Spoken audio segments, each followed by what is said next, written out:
Tengan todos muy buenos días. En primer lugar, feliz día del abogado para todos los presentes, para los estudiantes. Es algo que no podemos no mencionar en este día de celebración. Y también le marcamos esta semana del compliance dentro de la misma. Así que muchas felicidades. Y bueno, volviendo a la formalidad de la actividad, sean todos bienvenidos a la tercera sesión, la tercera jornada de esta semana del compliance. Una semana en la que tenemos el honor de contar con 5 ponentes dando sus experiencias sobre una pequeña arista de un gran tema como es el compliance. En la jornada de este día tenemos el agrado y el honor de presentarles a Lenin González Benítez, quien durante esta jornada compartirá con ustedes y conmigo también, con nosotros, el tema perspectiva penal del cumplimiento normativo. La carrera de Lenin prácticamente se presenta por sí misma. Sin embargo, a fin de dar un pequeño esbozo sobre su trayectoria, permítanme decirles que Lenin es máster en Derecho Penal Económico con estudios en Criminal Compliance y una carrera profesional enfocada en el estudio del derecho penal económico y de la empresa, lavado de dinero, responsabilidad penal de las personas jurídicas y, como no, compliance. A fin de no robarles más de su tiempo con el máster Lenin, los dejo con Lenin González Benítez. Tengan todos muy buenos días. Un buen día a todos, un placer estar con ustedes, agradecido con la coordinación de la revista Derecho y Negocios por haberme invitado, tan inmerecida calidad, y felicitarles también por anticiparse a los tiempos. Como le decía al amigo fuera de cámaras, es algo común en El Salvador que los fenómenos jurídicos se comiencen a discutir, a que ya hasta el momento que tengamos una ley aprobada. La experiencia lo ha indicado en temas de extinción de dominio, acceso a la información, violencia de género y otros temas. Esa es la historia de El Salvador, pero felicitar a la revista por anticiparse a los tiempos y también felicitarles por cómo han titulado la jornada, Perspectiva del Compliance, porque desde la óptica de la precisión terminológica es lo correcto. Compliance es uno solo, pero tiene diferentes perspectivas. Y aprovechando la ocasión, como no, que estamos en el Día del Estudiante y el Profesional del Derecho, extender una felicitación a todos ustedes, sean estudiantes, sean abogados, en los diferentes rubros en que se desempeñen. Espero que tengan un buen día. Tal vez pedirle al compañero si nos puede ya compartir la presentación. Y bien. Si ustedes se fijan, ahora vamos a hablar de lo que es la perspectiva del cumplimiento normativo. Yo soy enemigo de las presentaciones largas, en sí de las diapositivas. Siento que son distractores. Así que solo he hecho 2 diapositivas. La presentación, que es perspectiva penal del cumplimiento normativo, y la siguiente, que es la que nos va a indicar prácticamente como los ejes temáticos sobre los que vamos a hablar. Si nos puede compartir la siguiente diapositiva, Juan, y con esa nos quedaríamos. Esto es algo orientativo, solo para que ustedes puedan controlar lo que yo voy a hablar. En sí, vamos a dar una pequeña introducción a todo este fenómeno, que sin duda es algo meridianamente, en la perspectiva penal, sí es algo meridianamente nuevo, el fenómeno como tal, no tanto. Vamos a hablar obviamente de una especie de precisiones terminológicas, porque es algo común que se da hoy en día, que a cualquier autorregulación le llamamos compliance, y eso no es así. Y por supuesto, para entrar en materia, para hablar de lo que es derecho penal y compliance, vamos a decir si nacieron juntos, si son excluyentes o en realidad tienen una relación de ser complementarios. Son 3 posibilidades, por supuesto.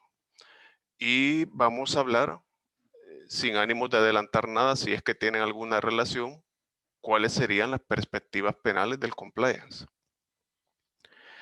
Después, obviamente, de todas esas perspectivas, vamos a centrarnos específicamente en una, que es el del Criminal Compliance, específicamente en lo que tiene relación con la responsabilidad penal de las personas jurídicas, que aunque no es el tema, eh, tiene alguna relación por los acontecimientos que se han suscitado últimamente.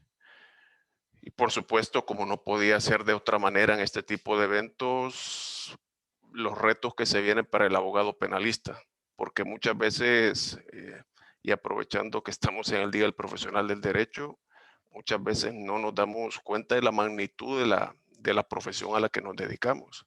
Incluso en el derecho penal, ustedes escucharán argumentos burdos de decir que no tiene mayor ciencia, que solo es de ver si A le disparó a B, si A le sustrajo sus pertenencias o realizó un ardid en los casos más complejos, dicen. Pero obviamente el derecho penal ha tomado proporciones que distan mucho de sus orígenes y obviamente el compliance viene a retratarnos en esa realidad. Entonces, para el abogado penalista vienen una serie de retos que se van a convertir, por supuesto, se van a convertir en nichos académicos, profesionales. El compliance es algo que tiene rendimiento académico y profesional. Yo quiero motivarlo, la verdad, que esto le tome el empeño de estudiarlo. Yo no vengo aquí con pretensiones de decirle después de esta charla usted va a saber de compliance. Yo no me considero que sea de compliance, me considero un eterno estudiante del tema, sin más. Eh, Obviamente vengo a tratar de, con solo el persuadirlos o a dejar una especie de semilla, con una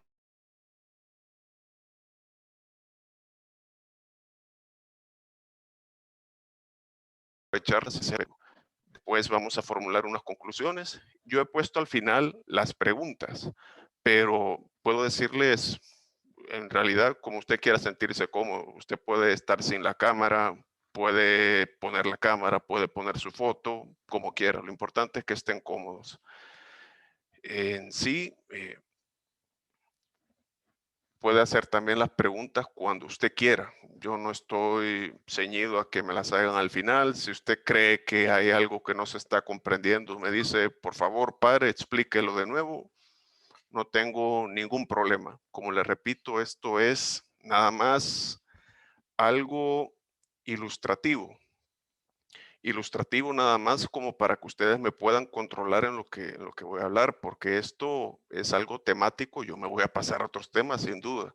Lo que pasa es que para no hacer diapositivas tan cargadas o que no es malo en realidad, las diapositivas son buen recurso, solo que yo les decía que los considero distractores. Quería buscar una imagen también, normalmente yo había pensado en una empresa. Una vez vi una imagen en Google, pero no la volví a encontrar, pero eso era como para mostrar lo contrario, porque muchas veces en estos temas se piensa para desacreditarlos, bueno, y la, y la empresa va a ir a la cárcel. Vi una imagen de la fachada de una compañía y una esposa, pero no la encontré. Pero encontré esta imagen que es bastante ilustrativa. Y ustedes de su simple lectura pueden verificar lo que dice acá. Piense en el riesgo reputacional una vez más y piénselo ahora. Cuando está ahí el lío, con o sin razón, será tarde. Si lo anterior no le ha removido la conciencia, solo le diré unas palabras más. Medicina defensiva. ¿Le suena? Si esto lo traducimos en el ámbito del compliance penal, esto obviamente lo vamos a ver desde una perspectiva desde la prevención, porque normalmente se asocia en materia penal normalmente hasta que las cosas ya han estallado. Ahorita nosotros no tenemos responsabilidad penal de las personas jurídicas. Normalmente las empresas esto lo realizan como práctica de buen gobierno corporativo, sin duda. Pero en la perspectiva penal, usted podrá decir, bueno, ahorita no tenemos responsabilidad penal de las personas jurídicas, así que no hay nada que hacer. Al contrario, al margen de que se tenga esa figura o no, las empresas pueden ir trabajando su perspectiva penal del compliance, porque esto es una realidad y el hecho de ser país tercermundista, sinceramente, no las impone, nos guste o no. Así que, sin más, espero que esta conferencia esté a la altura de sus expectativas y siéntanse en la libertad de preguntar lo que quiera. Si yo no sé respondérselo, tenga la certeza que se los voy a responder posteriormente. Siéntanse en la libertad y en la comodidad de preguntar y cuestionar lo que quiera, porque tampoco es que usted tiene que estar de acuerdo con todo lo que yo diga. Así que comenzando en este tema, como una especie de introducción, sin duda para nadie es ajeno todas las implicaciones que ha tenido la globalización y obviamente con ello las empresas como unos agentes económicos con poderes únicos. Incluso hay empresas que tienen un capital económico superior al Producto Interno Bruto de los países más poderosos del mundo. Eso ustedes pueden verlo de una simple lectura en los informes de transparencia internacional, como Apple, por ejemplo, que tiene eh, un capital, un gran capital. Las empresas como tal, obviamente, en el ánimo de generar o en la dinámica de generar lucro, sus implicaciones no solo van hacia ella y a los suyos o con quienes generan relaciones, sino también a terceros. Aspectos de libre competencia, aspectos de licitud de los capitales en los mercados, medio ambiente, entre otras cosas. Las empresas tienen prácticamente incidencia en todas nuestras vidas. En todos los rubros tienen incidencia. Bueno, hasta en la política, si lo queremos ver con el financiamiento de partidos políticos, que aquí no es delito, pero obviamente las empresas, las donaciones que realizan, también tienen incidencia. Y no es que las donaciones estén prohibidas, solo que deben de cumplir con ciertos parámetros. Y obviamente también en esos rubros, ya se verá, aunque no es el tema, ingresa el compliance en la prevención de delitos en el ámbito de los partidos políticos. Entonces, con todo este fenómeno de la globalización, obviamente comienzan a hacerse cuestionamientos en sí si las empresas en realidad, por todos los beneficios que nos generan, obviamente al margen de los beneficios, empleo, productos y servicios, pero a la vez generan bastantes cosas malas. Solo veamos la contaminación ambiental, que no estoy diciendo que nosotros como personas individuales no tenemos nuestra cuota, pero es minúscula a la par de todo lo que generan las grandes empresas con la contaminación. Entonces, ante todo este tipo de situaciones, las empresas obviamente han comenzado a ser vistas como unos focos de peligro en el ámbito social.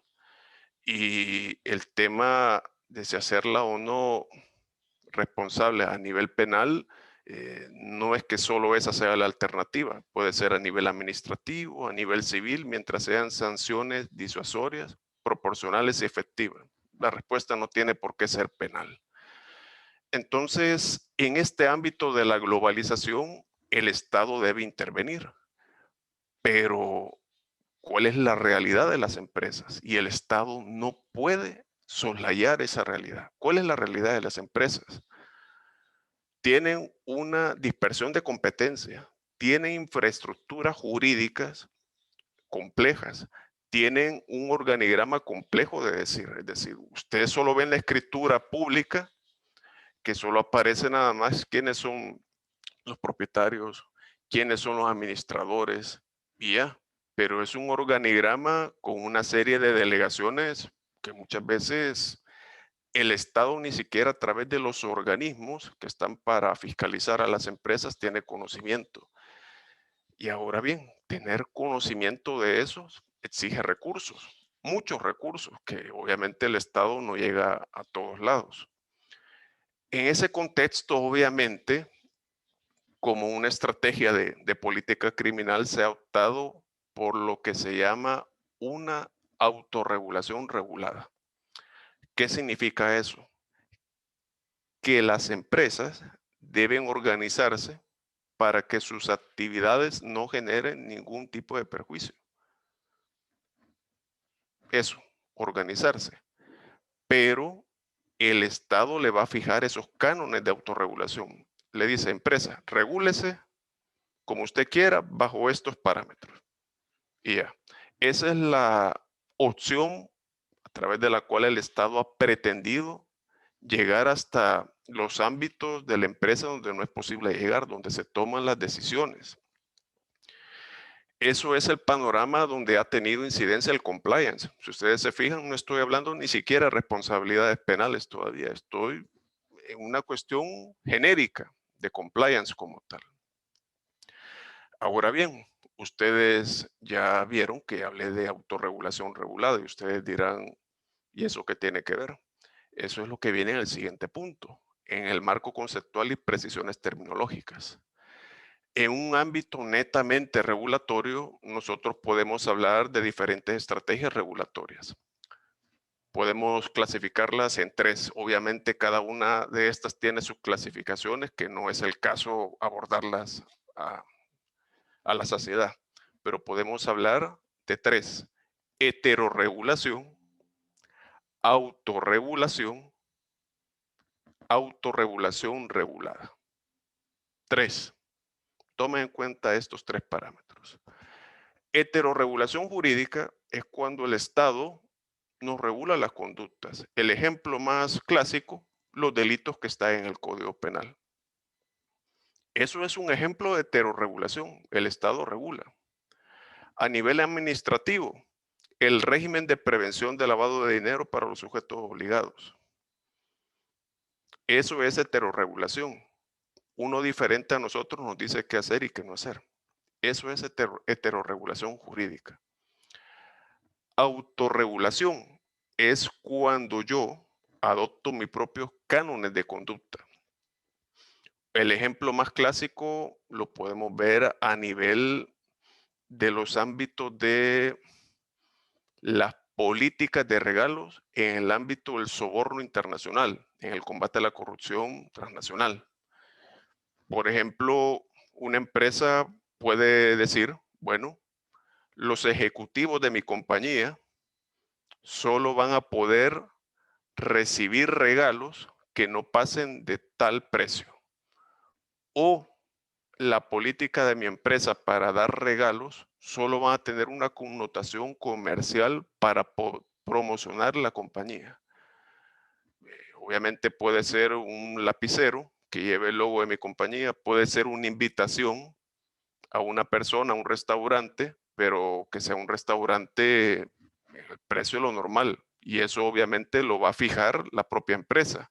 O en caso de duda, comentarlo al superior para que éste autorice, porque no es lo mismo en esos ámbitos, como por ejemplo, se puede dar, solo piensa en un caso en España, ahorita que están las obras de construcción en el Santiago Bernabéu y en el Camp Nou, que usted va a invitar a alguien de los ayuntamientos de Barcelona y de Madrid a una comida, o no los va a invitar a ver partidos a palco para evitar, para evitar que se genere sospecha sobre la imparcialidad en la toma de decisiones.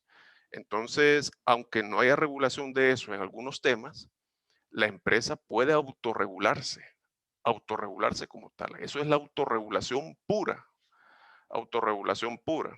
O eso, si quiere pensarlo usted, un ejemplo más banal de su vida diaria, que a usted le han dicho que solo, pensemos, le han dado una prescripción de que no puede tomar más de 5 tazas de café al día, pero usted dice, bueno, me han dicho que 5 es el límite, bueno, me voy a tomar 3. Eso es una autorregulación que usted se hace. Ahora bien, una opción intermedia es la autorregulación regulada. ¿Qué significa esto? Siempre usted puede autorregularse como tal, pero el Estado le dice a usted cuáles son los parámetros bajo los que se va a regular. Usted siempre se puede regular como quiere, conforme a su presupuesto, conforme a sus posibilidades, conforme a sus actividades, sus operaciones, pero es el Estado el que le fija los parámetros. Eso es autorregulación regulada. Ejemplo de eso, en el mismo régimen de prevención de lavado de dinero hay heterorregulación jurídica, pero también en algunas de las obligaciones de los sujetos obligados les establece, obviamente, formular una política que conoce a tu cliente bajo ciertos parámetros, elaborar un código ético bajo ciertos parámetros. Ustedes pueden leer el instructivo de la UIF y es un caso de autorregulación regulada. El caso de la responsabilidad penal de las personas jurídicas para medirse un programa de compliance, para medirse un programa de cumplimiento puede ser catalogado de eficaz o no. Obviamente debe verificarse si cumple con los parámetros que ha dicho el legislador. Eso es autorregulación regulada como tal. Entonces, la primera idea que deben tener clara es que tenemos tres ámbitos regulatorios: heterorregulación jurídica, autorregulación y autorregulación regulada. Eso es básico entenderlo previo a hablar de compliance. Ahora bien, el compliance como tal. Voy a comenzar nominando una serie de cosas como tal y la gente dice compliance. Un ejemplo: política de prevención de acoso sexual en las empresas, compliance. Política para agilizar el cobro de los productos en caja, compliance. Política en sí para prevenir el fraude interno en la empresa como víctima, compliance. El régimen de prevención del lavado de dinero, compliance. Le decimos a todo compliance. Aquí debemos de partir de una primera idea. Grábense esto o tengan presente esto. El compliance es autorregulación, pero no toda autorregulación puede ser calificada de compliance. El compliance es autorregulación, pero no toda forma de autorregulación puede ser calificada de compliance. Hay que hacer honor a la precisión terminológica.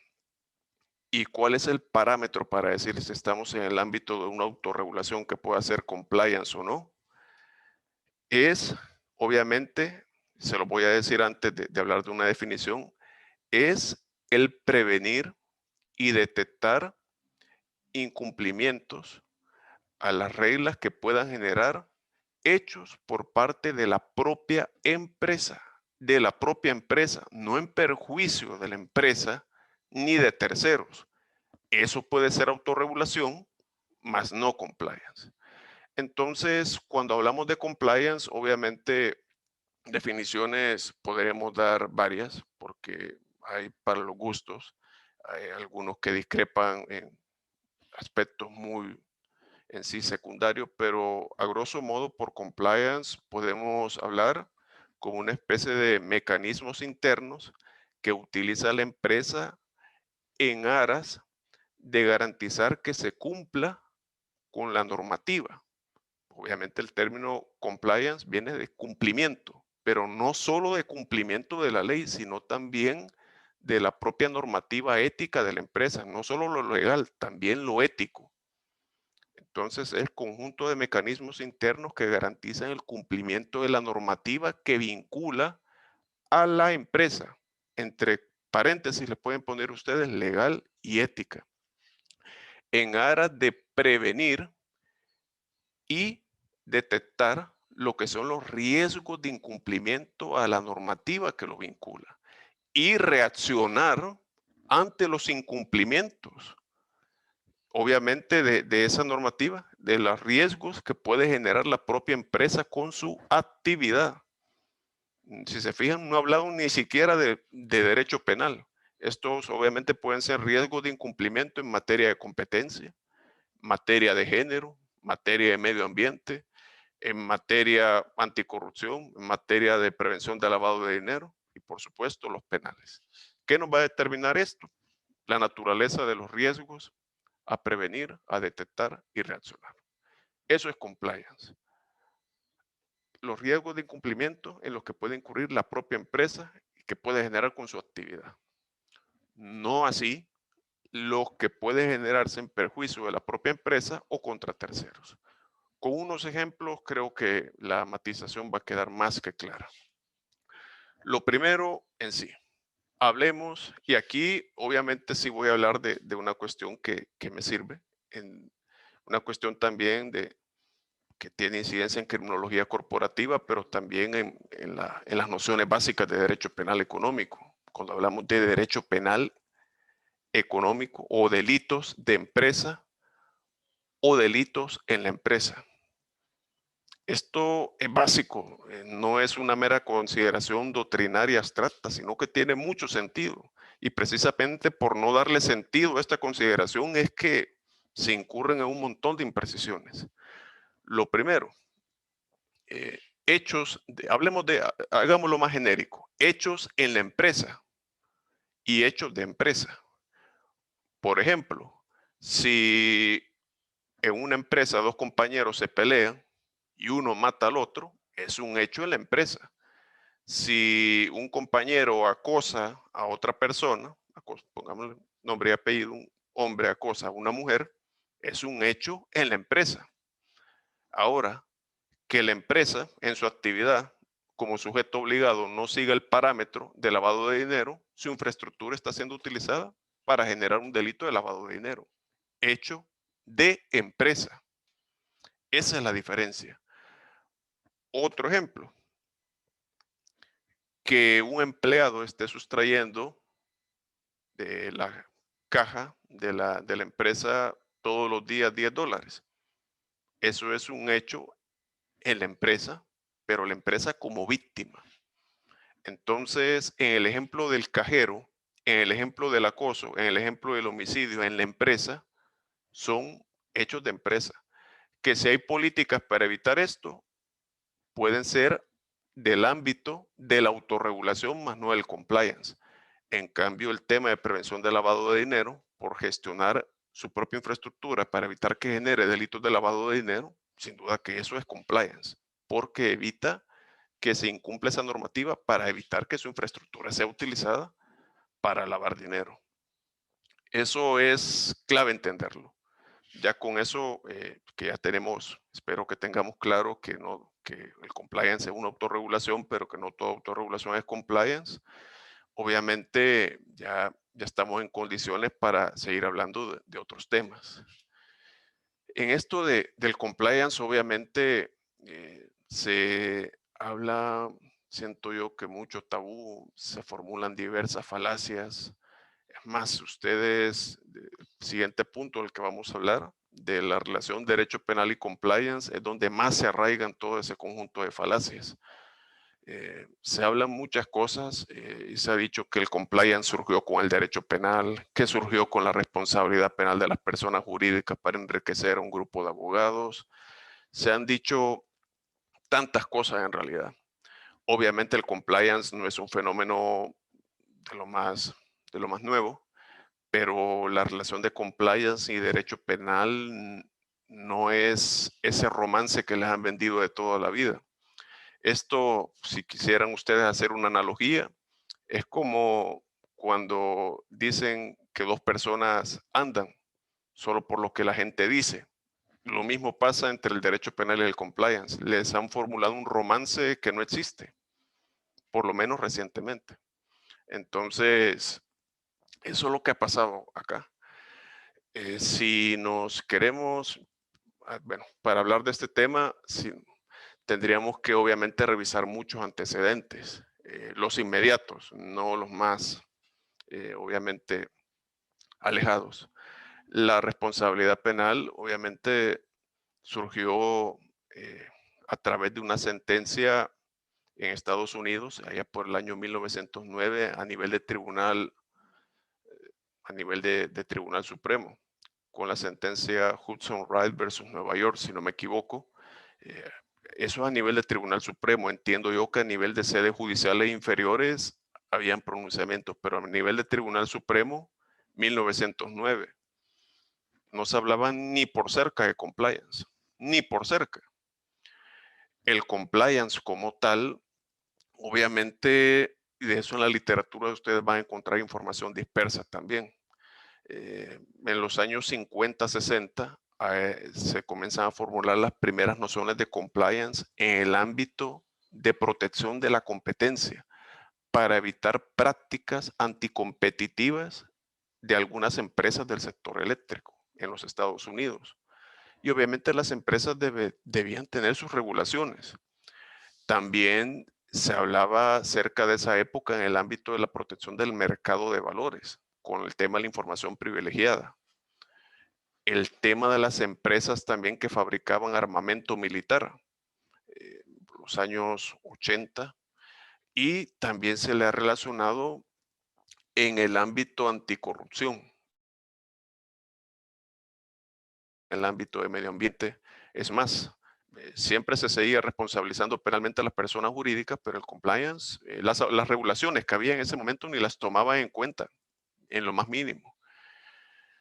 Fue hasta 1991, a finales de ese año, a través de las Sentencing Guidelines, donde se le da por primera vez relevancia al compliance a nivel penal para temas de reducir la sanción a las empresas. Es hasta 1991 con las guidelines donde se habla podríamos decir propiamente que ya el compliance presenta una perspectiva penal propiamente, se le da relevancia al compliance.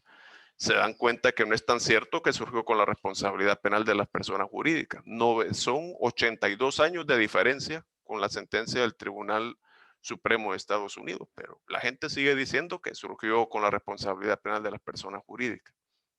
Y eso no es cierto.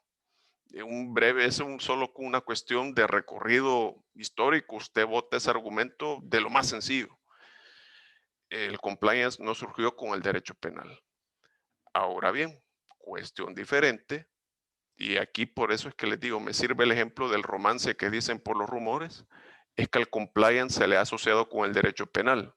Y eso puede tener diversas razones. Uno, principalmente se le vincula por el tema de los fenómenos que están asociados al derecho penal económico y de la empresa, donde aluden al compliance. Entonces, cualquiera que lee un libro, un texto de derecho penal económico y ve la palabra compliance, lo asocia. Entonces, se dice que por el tema de la responsabilidad penal de las personas jurídicas, en el tema de la lucha contra la corrupción y el lavado de dinero, y por supuesto la determinación de responsabilidad penal individual en contextos empresariales. Como saluda compliance, se piensa que surgió con el derecho penal. Eso no es cierto. Lo que sí podríamos decir es que con el paso del tiempo, el compliance y el derecho penal obviamente han ido gestando una relación. Y eso sí hay que decirlo. Han ido adquiriendo una relación tanto así, como dicen algunas personas, que obviamente el compliance es el matrimonio entre el derecho penal y el derecho corporativo. El criminal compliance, perdón, es el matrimonio entre el derecho penal y el derecho corporativo. Ahora sí podemos decir que tienen una relación, ya no es rumor de la gente, ya tienen una relación. El derecho penal compliance la han adquirido con el paso del tiempo y es una relación complementaria, no originaria, complementaria. Es decir, eso obviamente es por la evolución. Se lo voy a poner con varios ejemplos. El derecho penal económico y de la empresa fija los cánones bajo los que una persona jurídica puede responder penalmente. Puede fijar los cánones por los que puede responder un empresario, por los que puede responder un empleado, por los que puede responder un compliance officer, por los que puede responder un administrador. Puede decir cuando estamos en el ámbito de un delito de lavado de dinero, puede decir cuando estamos en el ámbito de una de las formas de corrupción. Eso fija el derecho penal económico y de la empresa. El compliance no se encarga de fijar eso. El compliance como tal se encarga de gestar estrategias de prevención y gestión de riesgos penales y de reaccionar ante el incumplimiento de la normativa que haya desencadenado un riesgo. El compliance establece los mecanismos de prevención. Esa es la relación complementaria, porque tienen una relación complementaria como tal. Ya este tema de derecho penal y compliance podemos decir que tienen una relación de complementariedad. Esto nos permite pasar al siguiente rubro, las perspectivas penales del compliance. ¿Cuáles son las perspectivas penales del compliance? Todo el mundo dice responsabilidad penal de las personas jurídicas, porque con eso surgió. Por eso les digo, el repetir esto y si traemos en cadena toda esta serie de acontecimientos nos va a permitir tergiversar todo el resto de temas que no nos va a permitir entenderlos. Entonces, cuando hablamos de perspectivas del compliance, estamos hablando, ojo, Eh, ya la conferencia se llama Perspectivas Penal del Cumplimiento Normativo. Ahora pensemos en el cumplimiento normativo como tal y cuáles son las perspectivas que podemos tener en el ámbito penal. ¿Para qué nos puede servir en el ámbito penal? Básicamente es con lo que ya les mencioné, con el tema de la responsabilidad penal de las personas jurídicas. Bueno, comencemos mejor por lo que tenemos. En el ámbito de la prevención del lavado de dinero, obviamente a los sujetos obligados les permite cumplir en el ámbito que les corresponde. Obviamente autorregularse conforme a los cánones que fije la ley de lavado, el reglamento, el instructivo y el estándar internacional, por supuesto, para autorregularse y evitar que su infraestructura sea utilizada para que laven dinero. Solo que en este caso se limitan obligaciones de verificación y reporte como tal a la UIF. En el caso de las estrategias anticorrupción, obviamente acá porque todavía no tenemos algunas figuras, pero pensemos las empresas salvadoreñas, si tenemos empresas salvadoreñas que cotizan en la Bolsa de Valores de Estados Unidos o en la Bolsa de Valores inglesa, se regirían por la Ley de Prácticas Corruptas de Estados Unidos, que obviamente fija requisitos para los programas de cumplimiento. Entonces, aunque aquí no exista la figura, pero si usted se ciñe en esos ámbitos, debe tener su programa de cumplimiento en materia anticorrupción. Esa es una perspectiva también del compliance en materia de corrupción y la de los sujetos obligados en materia de lavado de dinero. Otra perspectiva del compliance, con la responsabilidad penal de las personas jurídicas. Por supuesto que tiene una perspectiva y esto depende de la regulación. Puede ser un incentivo de carácter procesal o sustantivo. Le puede servir a usted para negociar con la fiscalía, sobre todo en Estados Unidos, donde rige la oportunidad más que la legalidad. Nosotros tenemos una oportunidad arreglada, es un poco más difícil, pero no imposible, donde usted puede negociar con la fiscalía el no ser procesada, puede negociar acuerdos de no persecución, acuerdos de suspensión de la persecución, que tiene un parecido, más no es lo mismo a la suspensión condicional del procedimiento eh, en, en sí, pero son figuras diferentes. Pero el compliance a usted le sirve para negociar en muchos sentidos. El compliance también le puede servir a usted como una cuestión para medir temas de imputación objetiva, para ver si usted ha sobrepasado el nivel del riesgo permitido. Esto normalmente es en los sistemas de responsabilidad penal de las personas jurídicas que han intentado construir un hecho propio de la persona jurídica. Ya vamos a tratar de hablar de eso, aunque no es el tema, pero tenemos que relacionarlo, que es parte del tipo, que es la falta de control. Si el tema del compliance tiene incidencia a efectos de tipicidad.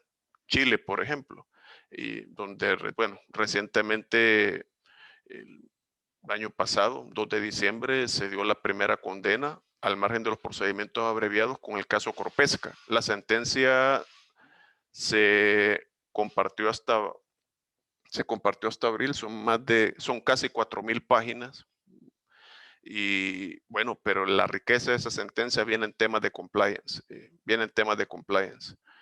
si no la tienen, pues se la voy a compartir a través de los amigos de Derecho y Negocios. Leer esa sentencia le va a ayudar bastante. Al menos en la parte del compliance es una riqueza. Es una riqueza por todo lo que se viene. Y en los sistemas donde es un excluyente de responsabilidad, de hecho, el proyecto de ley del Salvador así se plantea, le puede servir a usted para un excluyente o no. Ahora, los incumplimientos parciales le pueden servir a usted para un atenuante. Es decir, esa es la perspectiva penal del compliance, la segunda. La tercera, eh, perdón, puede servirnos también en el ámbito de la responsabilidad individual. ¿Por qué? Usted en su empresa, obviamente, se puede dar cuenta cómo sucede en la práctica forense la imputación en ámbitos de delitos económicos y empresariales. Ustedes pueden ver los delitos contra la hacienda pública, pueden ver delitos como el incumplimiento de las obligaciones laborales, con los delitos de apropiación o retención de cuotas laborales. Siempre quien aparece es el administrador o el representante. Yo no digo que no voy a decir que sea bueno o malo, siempre y cuando esté bien construida la imputación, por supuesto. Pero el compliance puede servirle como una defensa corporativa. ¿Cómo? Formulando un buen sistema de delegaciones en su programa de cumplimiento, donde se puedan delimitar las funciones y ámbitos de competencia de cada quien. Delegaciones bien hechas, documentadas. Esa es una perspectiva penal del compliance. Si ustedes se fijan, ya hablamos como tal de las perspectivas, que son tres. Ahora bien, en este tema les dije que nos íbamos a centrar en una de las perspectivas, que es el cumplimiento normativo penal en el ámbito de la responsabilidad penal de las personas jurídicas. ¿Cómo se relaciona esto?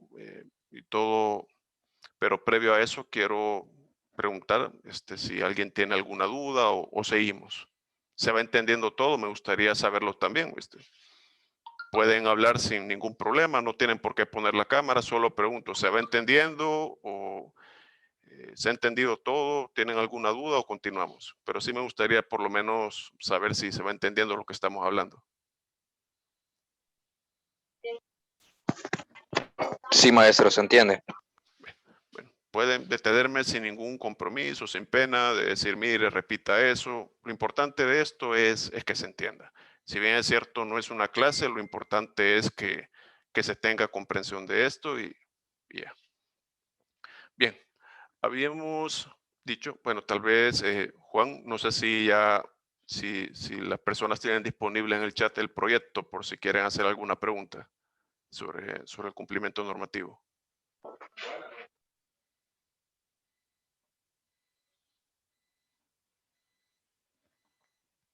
Bueno, en el chat ya tienen ustedes el proyecto también, solo es para que lo tengan, solo por si quieren hacer una pregunta. No es necesario que lo pongan, solo quería saber si las personas lo tenían para que ellos puedan leerlo interno y si tienen alguna pregunta como tal.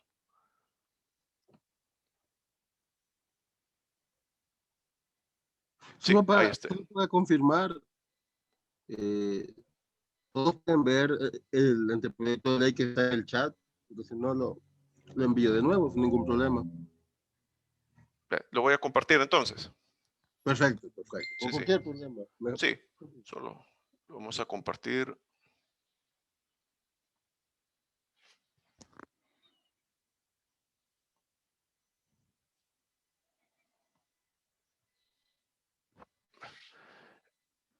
Ese es el proyecto de ley sobre responsabilidad penal de las personas jurídicas. Obviamente, ustedes pueden dar una lectura por interno, si quieren. No sé si alguien ya lo habrá leído también. Les va a servir para lo que vamos a hablar en estos momentos. Si bien es cierto, bueno, continúo. No está visible. Vamos a ver. Ahora.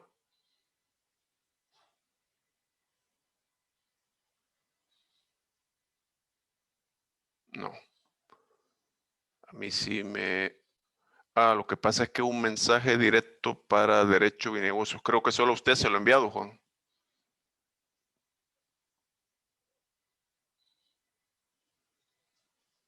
Ok.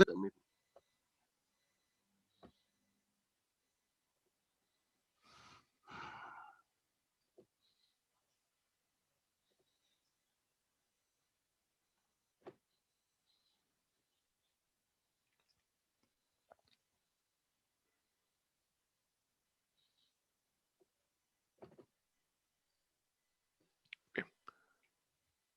¿Se puede Listo, ver? ya está subiendo. Perfecto. En un momento pues, les cae a todos. Sí. Si no, ya voy a buscar la pestaña como me dicen por acá.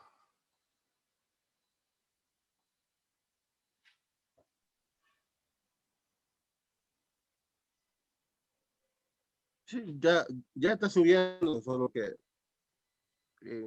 no es muy rápido, que digamos. Va a tardar Vale. unos minutos. Bien, voy a continuar. Bien, ya hablamos en sí de cuáles son las perspectivas las perspectivas penales del cumplimiento normativo. Ahora bien, lo que sí he de decir, aunque no haya surgido, es que con el paso del tiempo el criminal compliance se asocia más a lo que es el ámbito de la responsabilidad penal de las personas jurídicas, aunque no haya surgido con él, pero obviamente es con lo que más se le está asociando. Pero ustedes se fijan que también tiene relación con otros fenómenos. Ahora bien, en esto de la responsabilidad penal de las personas jurídicas, lo primero que quiero decir en este tema, tampoco les voy a venir a decir cualquier cosa sobre pretexto de justificarlo. Lo que podemos decir aquí es que hay un tema de política criminal impuesto obviamente por la globalización. Necesario o no, eso es discutible en cada contexto. No puedo decir lo penal es necesario. Puede ser civil, administrativo o penal conforme al análisis de cada país. Eso obviamente no es solo de decir penal no y tampoco penal sí. Ustedes lo pueden ver en el ámbito de corrupción a El Salvador.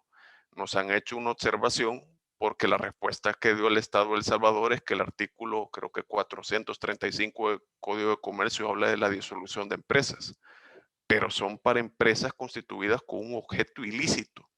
Este no es el caso. Aquí estamos hablando de empresas legales que por inobservancia o por una deficitaria organización de su infraestructura, los riesgos que controla los ha desencadenado en la comisión de hechos delictivos. Ese es el supuesto. Es decir, la observación que evacuó El Salvador no tenía nada que ver. Prácticamente no ha dado ninguna respuesta. Entonces, lo único que tenemos en el momento es el régimen de responsabilidad civil, subsidiaria y solidaria en el ámbito de los casos anticorrupción. Pero sin más, ustedes pueden verificar el nivel de eficacia en el ámbito judicial y es prácticamente nulo. Igual nos han hecho observaciones en el ámbito de lavado de dinero también, como tal. Lo primero que quiero decir es que sí tenemos un tema de política criminal, pero con un tema de impasse dogmático, porque eso hay que decirlo. La teoría del delito fue pensada para las personas físicas. Se dice y no pasa nada, porque así es. Que es cierto, la teoría del delito tiene que irse adaptando a los tiempos, pero no da para el tema de persona jurídica. Puede dar, obviamente, para el tema de contextos empresariales individuales. A mi juicio, la teoría del delito tiene suficiente rendimiento dogmático para afrontar esos problemas. Pero a nivel de persona jurídica, las opciones pueden ser varias. Ni siquiera estoy hablando de una teoría del delito para personas jurídicas. Voy a dejarlo de esta forma. En trabajar una herramienta metodológica que sirva para analizar la conducta de las personas jurídicas en el ámbito penal. Puede ser teoría del delito de personas jurídicas o puede ser otra herramienta. No voy a decirlo como tal así de que una teoría del delito para personas jurídicas. Puede ser cualquier otra herramienta metodológica como tal, una herramienta de trabajo que obviamente se está en esa etapa. Ahorita hay esfuerzos por trabajar una construcción dogmática para personas jurídicas. El problema es que no todas son de aplicación. Obviamente para hablar de eso tendríamos que quizás hacer otra actividad porque se nos iría en realidad todo el tiempo porque son bastantes cosas por explicar. Son muchas cosas. Y en realidad solo se los resumo de esa forma. Necesidad político-criminal, imposibilidad dogmática. Ese es el dilema que tenemos. ¿Cuál es el detalle? Que obviamente usted al Fondo Monetario Internacional, al Banco Mundial o en organismos internacionales no les va a ir a dar una clase de teoría del delito, de decirles, mire, fíjese que la teoría del delito está pensada para personas físicas, no para personas jurídicas, así que no vamos a hacer eso. La globalización, obviamente, uno quisiera decir que sí, que no vamos a hacer eso, pero obviamente Es, bueno, ya está la figura, vea usted cómo nada con eso. Es como cuando usted lo tiran a la piscina y tiene que nadar. Lastimosamente es así.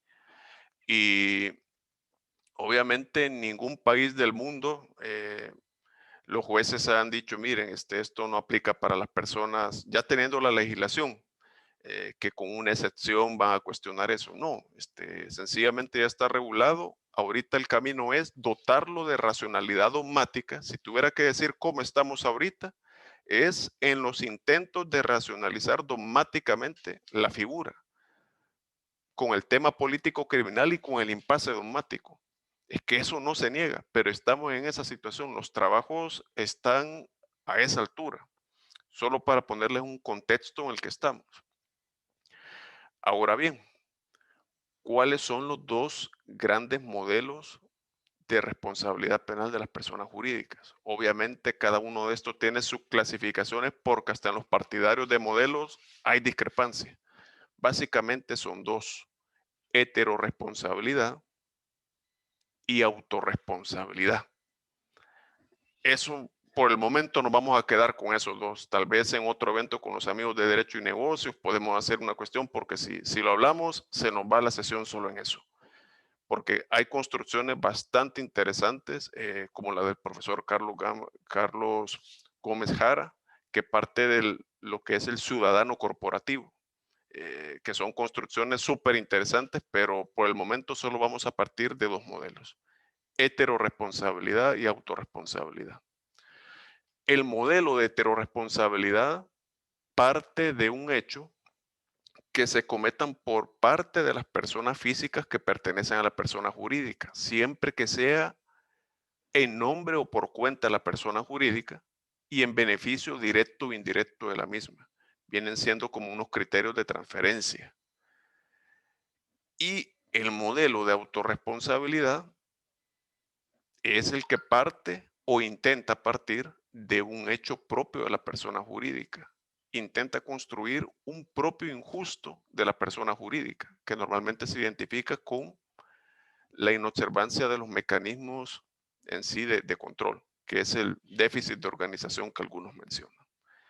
Esos son los dos grandes modelos. Por supuesto que estos tienen críticas. Comencemos con el de heteroresponsabilidad. La principal crítica, obviamente, el análisis de la variante de personalidad de las penas en el principio de culpabilidad. Prácticamente usted le está imponiendo consecuencias por el injusto de otro, al margen de que se pretenda matizar que sea en nombre o por cuenta de la persona jurídica y que sea interés directo o indirecto de la misma. La principal crítica es esa. Ese es un impasse. De los modelos de autorresponsabilidad, cualquiera diría, ese es el modelo ideal, hay que trabajarlo. También tiene críticas. Se está hablando de un injusto propio. Cuando hablamos de injusto propio, estamos hablando, o sea que prescinde de la persona física, pero siempre parte de un hecho de la persona física. Siempre parte de un hecho de la persona física, que es lo que se denomina hecho de conexión. Un delito de la persona física más la inobservancia de los mecanismos de control de la persona jurídica, que es lo que algunos han llamado el delito corporativo. Lo han llamado delito corporativo como tal. Y es una construcción de algunos doctrinarios, y que incluso algunas sentencias españolas son de sentencia española, sino que ellos la han retomado de la doctrina, que habla de lo que es delito corporativo, que es el delito de la persona física más el déficit de organización de la persona jurídica, traducido en la inobservancia de los mecanismos de control y vigilancia. La crítica es que no prescinde del hecho de la persona física, siempre se le llama hecho de conexión. ¿Qué significa? Que a la larga es un fraude de etiqueta. ¿Y qué es lo que genera esto? Obviamente la teoría del delito no ha sido pensada para las personas jurídicas. Ahorita, créanme, proyecto de ley de persona jurídica, desde la óptica, si es heteroresponsabilidad, autorresponsabilidad, es difícil y hasta un poco injusto, porque obviamente si la herramienta que nos sirve para trabajar y analizar los casos con racionalidad dogmática no ha sido para personas jurídicas, obviamente estos problemas se van a dar. Pero tenemos la necesidad político-criminal y obviamente hay que trabajar con lo que se tiene y en dotar de racionalidad. ¿Qué significa eso? que el resultado a atribuir a la persona jurídica al menos debe tratar de estar racionalizado dogmáticamente. Ahora bien, ¿y el compliance qué tiene que ver en cada uno de estos modelos? En los de heterorresponsabilidad normalmente funciona como un excluyente y algunos intentan salvarlo de la culpabilidad. Sí, es el injusto de una persona física, pero si está organizada la vamos a excluir de responsabilidad. Eso no pasa el análisis porque el injusto es antes de la culpabilidad. Pero sirve como excluyente el compliance. Usted puede excluirse de responsabilidad prácticamente a nivel de culpabilidad. De hecho, así está en el proyecto de ley de El Salvador, el artículo 8. Y a nivel de autorresponsabilidad, esto es parte del tipo penal. Y precisamente con la tesis de la imputación objetiva perfectamente se puede explicar. Está organizado en compliance. Perfecto. Los riesgos están en el marco de lo permitido. Están en el marco de lo permitido. No está organizado en compliance. El riesgo jurídicamente desaprobado que desencadenó el resultado se te atribuye a vos. Entonces, ya a nivel de modelo de autorresponsabilidad lo encontramos a nivel de tipo penal. Chile, por ejemplo. España tiene una especie de híbrido. Se dice legislativamente que es un modelo mixto, pero la jurisprudencia ha tenido bastante cambio vacilante, pero al final jurisprudencialmente dice que tiene un modelo de hecho propio. Y de hecho con la reforma de 2015 sí lo dejó saber en la exposición de motivos. Pero la regulación es un modelo mixto. Y de hecho, ahorita eso es uno de los consensos a los que se está intentando llegar, que no podemos hablar a la fecha de modelos de heterorresponsabilidad o autorresponsabilidad puros. Ahorita lo que podemos hablar es de modelos mixtos. ¿Por qué? Porque los de autorresponsabilidad no pueden prescindir del hecho de la persona física. No pueden prescindir. Es el famoso hecho de conexión, que por la falta de coherencia dogmática entre la herramienta y el fenómeno, obviamente con el hecho de conexión, más los temas del compliance, obviamente se trata de racionalizar, pero obviamente se está en esa línea todo. Estamos en esa línea los que nos gusta estudiar ese tema, encontrarle sentido a esto. Y cuando obviamente uno debe saber dónde está parado para no estudiar con una falsa expectativa, sino de saber cómo estudiarlo y obviamente para lo que se viene, porque ahorita se está trabajando en eso. No sé si nosotros iremos a ver si algún día esto tiene la racionalidad dogmática que esperamos o serán las generaciones venideras, no lo sé. No estoy en condiciones de decir eso. Pero esos son los dos grandes modelos y el compliance tiene diferentes implicaciones, dependiendo del modelo que sea. Obviamente, ya si esto lo traducimos al ámbito de El Salvador, vamos a ver, creo que todavía tenemos un poco de tiempo para hablar de esto, porque también quiero dar la oportunidad para las preguntas. En el ámbito de El Salvador, vamos a traer esto ahora al ámbito de El Salvador. Ustedes han escuchado en ocasiones de que dicen de que El Salvador ya tiene responsabilidad penal de las personas jurídicas. Lo dicen por la ley de actos de terrorismo y también lo dicen por el tema de la ley de proscripción maras o pandillas. En realidad El Salvador a la fecha no tiene responsabilidad penal de las personas jurídicas. Sencillamente tenemos una situación de no regulación y tenemos fachadas de regulación, porque la ley de actos de terrorismo y la ley antipandillas sí hablan de consecuencias a las personas jurídicas, pero no establece injusto, no establece reglas de atribución, no establece parámetros de transferencia, nada, solo consecuencias sin el supuesto de hecho que la va a hacer merecedora de esas consecuencias. No dice nada. Eso viene siendo un atisbo de derecho positivo no vigente, inaplicable, y si lo traducimos ya en el ámbito penal, es derecho penal simbólico. No sirve para nada. No sirve para nada. bueno, ni siquiera fija por lo menos la ley antipandilla, ni siquiera fija la naturaleza de lo que es, si es civil, administrativo o penal. No dice nada.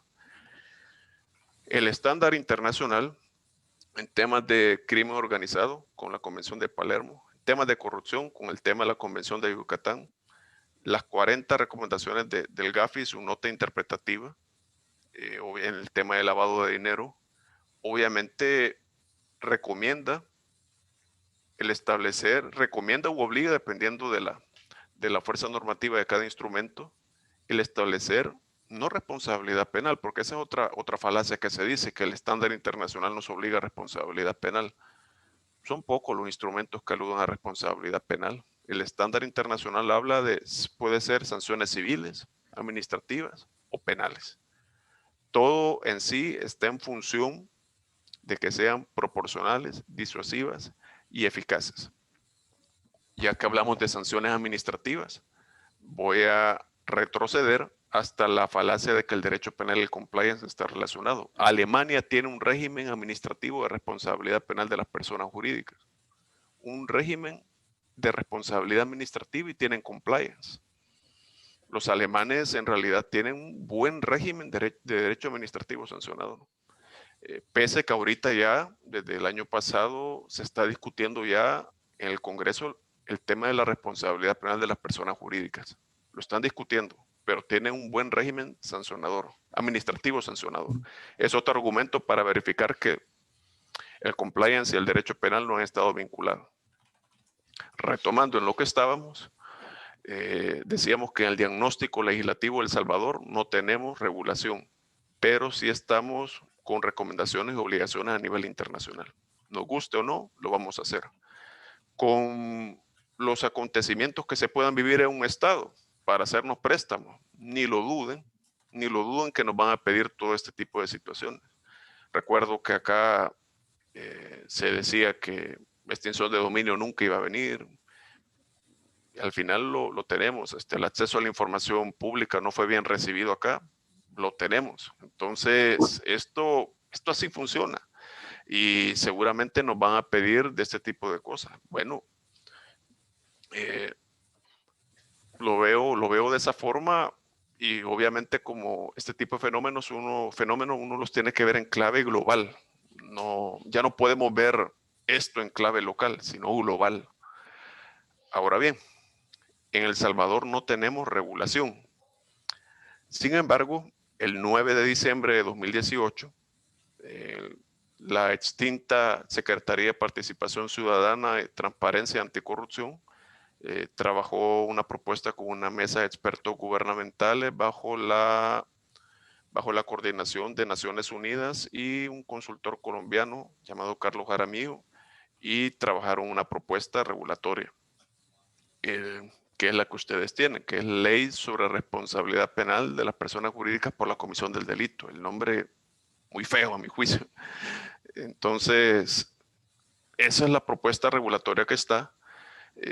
Según se ha podido indagar en indagaciones, obviamente, según he podido hacer indagaciones a través de la red, hubo una solicitud de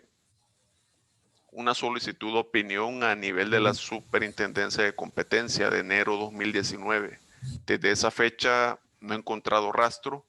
Si no se ha presentado a la asamblea, eso tiene que estar en CAPRES. Es una deducción totalmente válida. Si no está en la asamblea, tiene que estar en el lugar donde se va a trabajar, obviamente, la iniciativa de ley previo a presentarse a la asamblea. Tiene que estar en CAPRES. Así que veremos qué es lo que pasa con eso. El tiempo lo dirá. Pero ya con este diagnóstico legislativo, habría que preguntarse, ¿existe una base constitucional para la responsabilidad penal de las personas jurídicas? Eso es un tema que llevamos a analizar, sino que previamente solo les quiero decir el tema de la razón por la que se está optando por la responsabilidad penal de las personas jurídicas. Es decir, esto es de verlo con la perspectiva correcta, y unas construcciones nuevas que se están trabajando en esto dicen que prácticamente obedece a razones de asimetría de información. Me explico qué es esto de asimetría de información. El Estado, por su escasez de recursos, nunca va a estar en condiciones de saber qué es lo que ocurre al interior de una empresa. No lo visible en las inspecciones que realizan de fachada para ir a verificar cómo trabajan las empresas, dependiendo de qué organismo fiscalizador sea. No estoy hablando de eso, sino donde se toman las decisiones. Obviamente, recursos del Estado no dan para eso, no dan para eso. Entonces, esa simetría de información entre la envergadura empresarial y la escasez de recursos del Estado, obviamente busca cómo acercarse esas brechas a través de figuras como la responsabilidad penal de las personas jurídicas, que funciona a través de incentivos negativos o incentivos positivos. Incentivos negativos pueden ser, bueno, usted empresa puede tener participación en las licitaciones que haga el Estado. Si tiene compliance, usted va a participar en licitaciones como un incentivo positivo. Puede ser un incentivo negativo. Si usted no está organizada y yo me doy cuenta, usted puede caer en responsabilidad penal por no estar organizada adecuadamente. Ahora bien, una de las formas en que la empresa puede gestionar su organización, obviamente lo que debe buscar es cumplir con normativa legal y ética. Ya dijimos, para evitar, obviamente, que se generen riesgos de incumplimiento y reaccionar frente a esos riesgos de incumplimiento. Eso es el compliance, con una perspectiva penal. El instrumento para trabajar en eso son los programas de cumplimiento, los programas de prevención de delitos, los programas de integridad. Cada legislación ustedes van a ver que los nombran de diferentes formas. Entonces, estas son las herramientas, los programas de cumplimiento. Esa simetría de la información entre Estado y empresas, obviamente, es la razón. El compliance nos puede servir y la herramienta es, como tal, el programa de cumplimiento. El programa de cumplimiento, esa es la herramienta como tal. Ahora bien, esto se materializa a través de los programas de cumplimiento, pero bajo los requisitos que el Estado diga para que las empresas tengan libertad de regularse. Autorregulación regulada, como ya hemos hablado. Ahora bien, ¿podemos hablar de una base constitucional de esto? Sí, claro que sí. Ustedes pueden revisar en el artículo 102 de la Constitución, obviamente donde se habla de la libertad económica. Una de las aristas de la libertad económica es la libertad de empresa. Usted puede enriquecerse, puede hacer riqueza en el país con diversas limitantes. Obviamente, una de las aristas de la libertad de empresa es la organización. En ese contexto de la organización, para evitar que mi actividad genere riesgos, y si se generan yo los tengo que controlar, por supuesto, es cuando estamos hablando, obviamente, del compliance. Podemos decir que de la arista de, si lo queremos ver de esta forma, la contracara a la libertad de empresa es la autorregulación regulada que el Estado hace. La responsabilidad penal de las personas jurídicas, el compliance. Responsabilidad administrativa, civil, penal, la que quiera usted, la que más le guste o la que usted defienda. Esa es la contracara de la libertad de organización. Le doy libertad para que usted haga riqueza, con las limitantes que dice la Constitución, por supuesto, que hay varias. Y la otra es, solo organícese, porque usted tiene libertad de empresa como arista de la libertad económica, pero tiene que organizarse para evitar que me genere riesgo. Entonces, como contracara su libertad de empresa, aquí está su organización.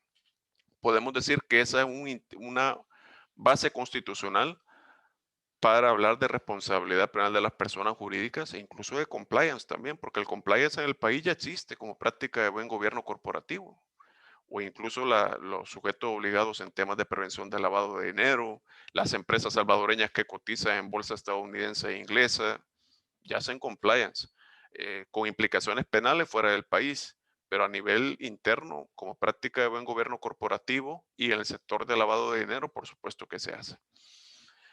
Ya hablando de una base constitucional como tal, obviamente podemos decir de que las empresas deben regularse. Acá en El Salvador, obviamente, ya en el hipotético, que se implementar la responsabilidad penal de las personas jurídicas, ya obviamente tendríamos que revisar cuáles son los requisitos que dice la ley. Obviamente, algo que sí destaco en la legislación, en la propuesta salvadoreña, es que se ha decantado por criterios genéricos, porque al margen de los criterios específicos, usted debe atender su organización a la envergadura de la empresa, a la actividad a la que se dedica o a los diversos rubros de actividad que se dedica, en los países en los que tiene actividad. Todo eso influye. La infraestructura que tiene una empresa, las actividades en las que participa. No es lo mismo juzgar una empresa que se dedica, verificar el cumplimiento de una empresa que se dedique a la pesca que una que se dedica a los temas de el almacenamiento de desechos perjudiciales para la salud. Piense en el caso baterías récord, un caso así. Entonces, cada sector, no es lo mismo un banco, una empresa como baterías récord, tampoco es lo mismo gestionar una empresa que pueda tener actividad solo en El Salvador, actividad en toda Centroamérica, actividad en toda Latinoamérica, actividad en toda América o actividad en todo el mundo. Los mercados influyen. Obviamente de esto podríamos hablar sobre requisitos como tal, debe llevar esto, pero lo ideal es partir de criterios genéricos, que lo atienda la propia realidad de la empresa, porque esto, esto obviamente es un reto que no vamos a decir voy a copiar o como lo que hace todo el mundo, copiar el compliance de la Coca-Cola, o si voy a copiar esto, lo voy a pasar, lo voy a adaptar a mi empresa. Hay una maquila de fenómenos que se da en compliance llamados paper compliance y cosmetic compliance como tal, que son compliance de fachada y compliance solo para la pantalla. Usted puede ver, usted cuando ve programas de cumplimiento a nivel, obviamente, por escrito, dice esto es una maravilla, pero cuando verifica los controles que dice en el programa que son inexistentes, bueno, esto es un paper compliance. O usted ve que en la página web de una empresa pueden decir tenemos esto, pero en la realidad es otro, este es un compliance cosmético. Entonces usted tiene que verificar, obviamente atendiendo a la realidad de su empresa, tener un compliance efectivo. Y eso viene obviamente regularse por lo que fije el Estado y también los cánones de soft law a nivel internacional, que es normativa que, si bien es cierto, en principio no es vinculante, pero por su consenso técnico se termina imponiendo. Punto. Eso así es. Pero un programa de cumplimiento obviamente puede tener varios requisitos como tal. Lo determinante, lo que usted le va a decir prácticamente lo que tiene que hacer es su análisis de riesgo. Obviamente usted en una empresa debe hacer su análisis de riesgo. Como tal, verificar primero cuáles son las actividades a que se dedica la empresa, los países en los que funciona, eh, los controles que se tienen por interno, eh, el sistema de delegaciones. Ahora bien, cuando usted tiene eso, ya identifica los riesgos, usted pasa a una fase de análisis, donde puede ver este riesgo, vamos a ver, en esta actividad se puede dar con esta frecuencia, tiene este control, este no tiene control. Por mis actividades yo tengo más riesgos ambientales que de lavado de dinero, entonces le voy a dar prioridad a la cuestión ambiental porque el riesgo de lavado es mínimo, pero el riesgo ambiental es alto. Los controles los voy a enfocar acá, que este es riesgo alto, este es riesgo bajo. Entonces los controles van acá, van acá. Bueno, en ese momento usted ya comprendió el riesgo. Pasa a la fase de los controles. Y ya con esos controles, obviamente usted ya tiene el panorama y va a montar toda la infraestructura sobre la base de su análisis de riesgo, que ahora se habla de un análisis de riesgo motivado. No es solo de presentar un organigrama a fiscalía o al juez o al organismo que lo fiscalice, sino algo motivado, de decir, bueno, he detectado este riesgo, pero me he decantado en los controles de este porque este es el riesgo alto. Con los controles, obviamente usted puede hacer políticas tendientes a optimizar esos controles, crear la normativa tendiente a cumplirlos, sistema de delegaciones como tal. Obviamente construir un canal de denuncias para en sí, para indicar cuáles son los posibles incumplimientos a sus políticas, a su regulación, un régimen de investigaciones internas, que aquí es donde viene un gran reto para el penalista, que es cuando usted se da cuenta ante un incumplimiento, comenzar a indagar la información. Por si le toca algún día que a la empresa la procesen penalmente, usted está preparado. Pero esto de las investigaciones internas tiene incidencia a nivel de la propia persona jurídica para sancionar empleados, para verificar cómo va el cumplimiento, a nivel laboral también. Los problemas se dan así en sede, ya cuando usted quiere llevar esta información a sede penal, porque obviamente si estamos hablando en el campo penal, ya para introducir la información a un proceso debe seguir las reglas de incorporación de la prueba en materia penal. No es que si a un empleado yo tuve esta información, proceso penal voy a llevar lo que quiera. No, no es tan así. Por eso le digo que para el penalista viene un campo de trabajo increíble. Eh, ahora, eh, obviamente también esto lleva controles, un adecuado régimen sancionatorio para que obviamente los empleados puedan cumplir. Y en sí, hay una serie de requisitos, pero el parámetro es la envergadura empresarial, las actividades, el tamaño de la empresa, los rubros en los que se desempeña. Esos son parámetros. Uno debe partir de eso. Después de parámetros genéricos, podemos, sí, por parámetros específicos. Solo con un ejemplo de los riesgos. Ahora bien, esto de los programas de cumplimiento, y obviamente algunos prefieren hablar de sistemas de gestión y prevención de riesgos. El cumplimiento normativo es parte de esa estrategia. Es parte de esa estrategia. El instrumento, los programas de cumplimiento como tal. Esto no es estático, por eso es que se habla de sistema. El sistema tiene un conjunto de partes y no es estático, está en constante movimiento. No es que usted se va a quedar así. Ese sistema, para medir la eficacia, debe verificarse si está en revisión. Y ahorita con la realidad del Bitcoin, el ejemplo me va a quedar como anillo al dedo. Pensemos que usted es una empresa que hace transacciones y tiene un buen programa de cumplimiento. Claro, eso ya es otro tema y podríamos tocarlo en otra sesión de previsibilidad del riesgo, una defensa corporativa por ese rumbo, discutible. Pero ante los riesgos ahorita con el Bitcoin, y ojo, mi discurso no es si eso es bueno o malo, yo hablo desde la óptica de prevención del lavado de dinero. Obviamente los mapas de riesgos deben actualizarse, de entrada deben actualizarse. Que la ley Bitcoin no me establece un régimen de prevención del lavado de dinero o que la ley de lavado de dinero no está actualizada. No es problema. Tiene usted las 40 recomendaciones del GAFI y su nota interpretativa, la recomendación 15 y su nota interpretativa, y él establece las medidas de control. Usted como sujeto obligado actualice su mapa de riesgo, establezca los controles y ya, es soft love.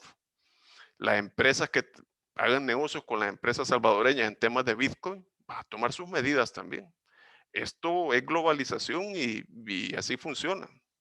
Así funciona. Entonces, el tema del Bitcoin va a actualizar los mapas de riesgo, a readaptar política. Obviamente también controles se tienen que readaptar como tal. Se readaptan los controles, también se modifican. Verificar si la persona que va a controlar las transacciones sabe de Bitcoin. Porque si yo hago una delegación en una persona no capacitada, esa delegación no tiene validez. Entonces, todos esos temas son los que se tienen que verificar. Eso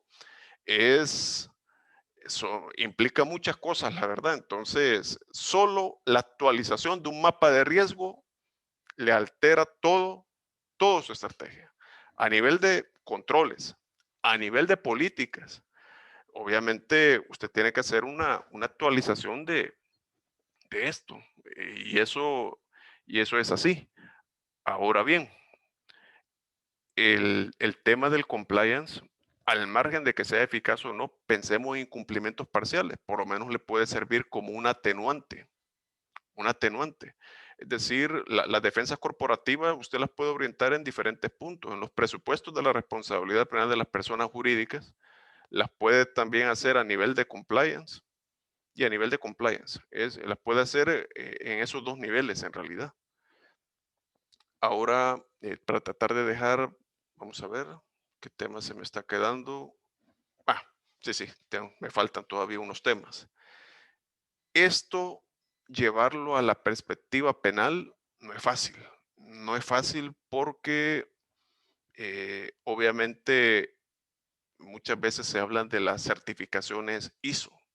Nadie duda del estándar técnico, pero muchas veces, y de hecho así se comenzó en España, en Chile, los problemas con la certificadora Deloitte, que es una de las más reconocidas del mundo. Y porque se ha dado un negocio, una maquila de certificadores de decir, miren, el programa de cumplimiento de esta empresa, calidad, todo bien. De hecho, por eso es importante que los operadores, ese es otro tema con los operadores. Ahorita en Ecuador, estaban comentando colegas que los fiscales no tienen ni idea de cómo formular una imputación para una persona jurídica. No tienen idea de cómo formular una imputación. En España, al inicio, las relaciones de hechos solo personas físicas. La persona jurídica era absuelta porque no había relación de hecho, es decir, no había conducta atribuida. La única diferencia es que el caso llegó hasta sede, la última sede, porque la filosofía de que el de arriba lo vea, que el de arriba lo vea. Entonces, los operadores deben conocer de esto. La importancia de que un fiscal conozca de esto es que obviamente pensemos que tienen una certificación. El fiscal debe tener nociones de compliance para verificar la certificación. Dice que esta empresa obviamente tiene un buen mapa de riesgo, pero obviamente no he visto que ante la actualización de los riesgos no hay ninguna actividad, ni siquiera una información del compliance officer al directorio para actualizarlo, ni nada.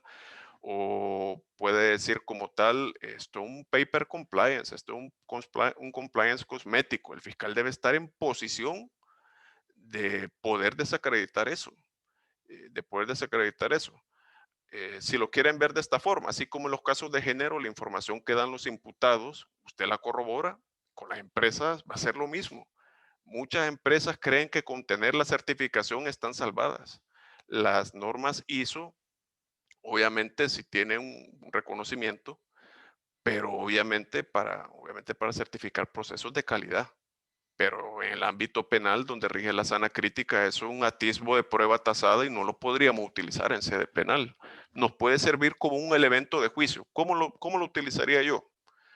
Pensemos que tengo un programa, pero no un programa cosmético, ni un programa de papel. Bueno, tengo un programa, pero voy a llevar una certificación solo para justificar una cultura corporativa de mi parte.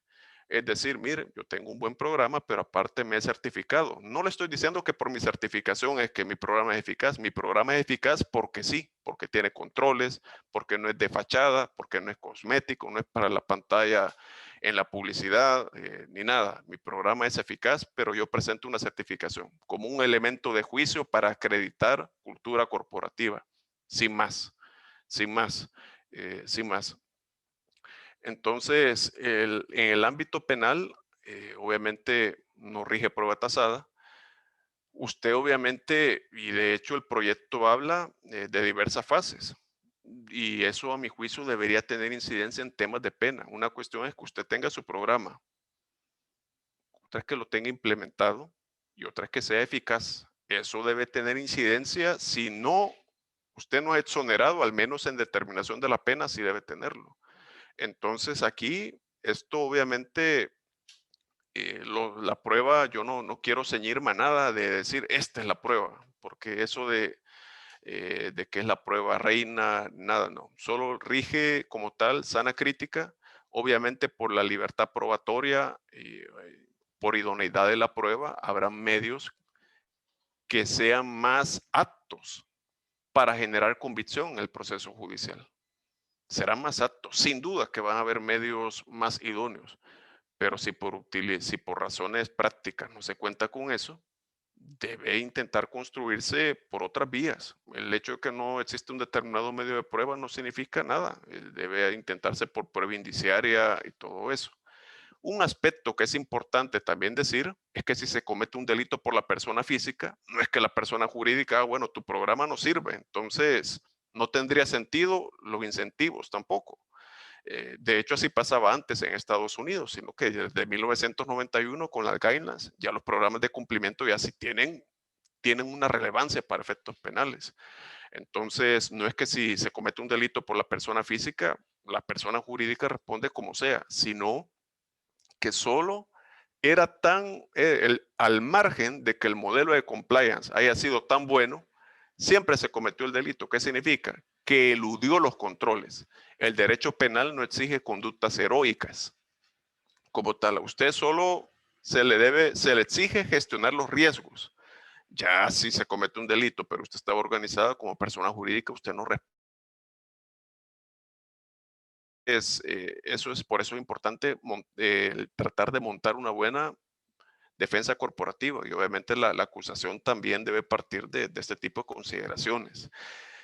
En la prueba, puede haber prueba documental, puede haber prueba testimonial, obviamente, y obviamente también prueba pericial, una peritaje elaborada por un experto en compliance. Ahorita en España está en proceso de certificarse, peritos en compliance.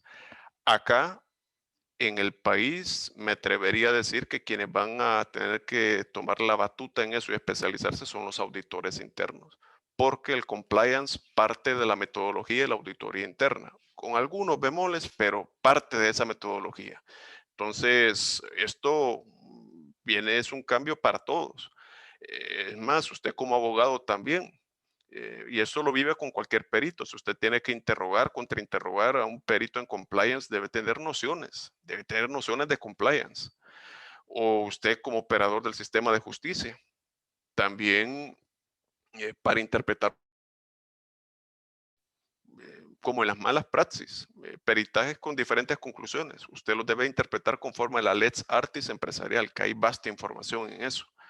Entonces, esto a nivel de pericia, obviamente tampoco es que una pericia nos va a decir, sí, hay responsabilidad penal. En el rasgo de la objetividad, el perito, conforme a lo que le pidan emitir su opinión, es sobre lo que va a decir. Retos para el abogado penalista. Hay muchas cosas más que decir, pero también quiero darles oportunidad para las preguntas. Entonces, quiero hablar de los retos para el abogado penalista. Decir ahora, y quiero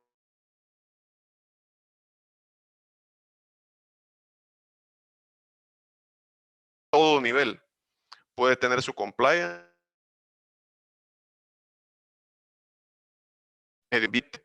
la puede tener con temas de competencia, la puede tener con temas de anticorrupción y puede tener la perspectiva penal. Compliance, todas las perspectivas. Quedémonos en la penal. Ya en la perspectiva penal como tal, debe tomar las propias peculiaridades del derecho penal. El penalista no puede prescindir del derecho corporativo ni de la realidad empresarial, menos del compliance. Obviamente el penalista tiene que meterse en este mundo. Ahora bien, un abogado corporativo que quiera hacer compliance penal y diga no necesito el derecho penal, también no puede decir eso. Necesita el derecho penal porque ahora va a tener otro riesgo, los penales. Y ahí es un simple ejercicio de cotejar las actividades, cotejar los rubros de actividad, lo que hace la empresa y ver en qué delitos de código penal, leyes especiales. Bueno, aquí depende también del catálogo que fije el legislador y de los riesgos a los que usted esté sometido. De eso va a depender. El penalista, obviamente, ese ejercicio de subsunción lo tiene que hacer con los tipos penales, a las actividades de la empresa y a los riesgos identificados. Primer punto, donde el penalista tiene una relevancia. El canal de denuncia, todo lo que ha conocido el penalista en los temas de comunicación a nivel procesal, debe tratar de gestionar un canal de denuncia a la empresa. El reto para el penalista, y aquí vienen los nichos de negocios, donde mucha gente no solo se dedica, bueno, hay despachos que se dedican solo al compliance, pero hay mucho despacho en materia penal que se está dedicando solo a investigaciones internas, por los buenos honorarios que se venden. Porque se trata de recopilar información y muchas veces los auditores, los que hacen en sí este tipo de ejercicio, obviamente no tienen el conocimiento penal. El obtener la información y no solo obtenerla para fines de mejorar el programa o con fines de sanciones laborales, sino ya pensando, vamos a ver, obtengo esta información, si lo hago de esta forma, no la voy a poder introducir al proceso, incluso con temas del derecho a guardar silencio. No es lo mismo entrevistar a un empleado para decir cómo puedo mejorar el programa. Lo entrevisto, mire, qué le ha parecido en este tiempo, cómo ha visto los controles, el software que adquirimos, cómo lo ha sentido usted. ¿Todo bien? ¿Cree que le podemos mejorar algo? Como es el técnico, es el experto, hay que preguntarle. Sí, todo bien, usted lo documenta. Bueno, eso es para efectos de mejorar el programa, pero no es lo mismo entrevistar a una persona que puede tener implicación en un hecho delictivo. Y de decir, como no estoy en el proceso penal, aquí le puedo preguntar lo que se me dé la gana. Así como se habla de la Miranda para el proceso penal, de la enmienda de la Miranda como tal, por el derecho a guardar silencio, en estos temas ya se está hablando de una Miranda empresarial. Entonces el penalista debe estar a la altura de las circunstancias para obtener esa información, para evitar, como la persona física y la jurídica pueden tener discrepancias en las defensas, si usted como persona jurídica lleva prueba ilícita, eso no va a contar. Y de hecho la defensa de la persona física es lo que va a tratar de explotar. Mira, he tenido prueba ilícita, ¿cómo que no van a tratar de construir la imputación de mi defendido? Entonces el penalista va a tener un papel muy importante en los temas de investigaciones internas. Y obviamente ustedes pueden verlo también en el rubro de las defensas corporativas. Y lo pueden ver en el caso del Fútbol Club Barcelona. No es lo mismo defender, o no era lo mismo defender al señor Sandro Rosell que defender al Fútbol Club Barcelona. Y pueden replicarlo aquí con casos de la realidad salvadoreña, que no voy a mencionar nombres para evitar problemas como tal. Pero obviamente las defensas corporativas, obviamente a nivel de honorarios, son buenas. Ustedes pueden hablar con los abogados que se dedican a esto en diversas partes del mundo. Obviamente, sí, es otro reto, pero obviamente que el penalista debe estar preparado para esto.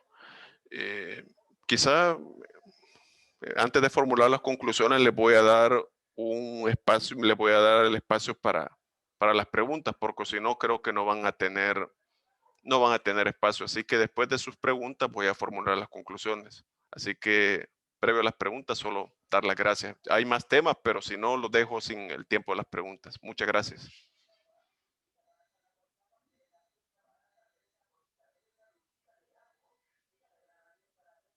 Si tienen preguntas.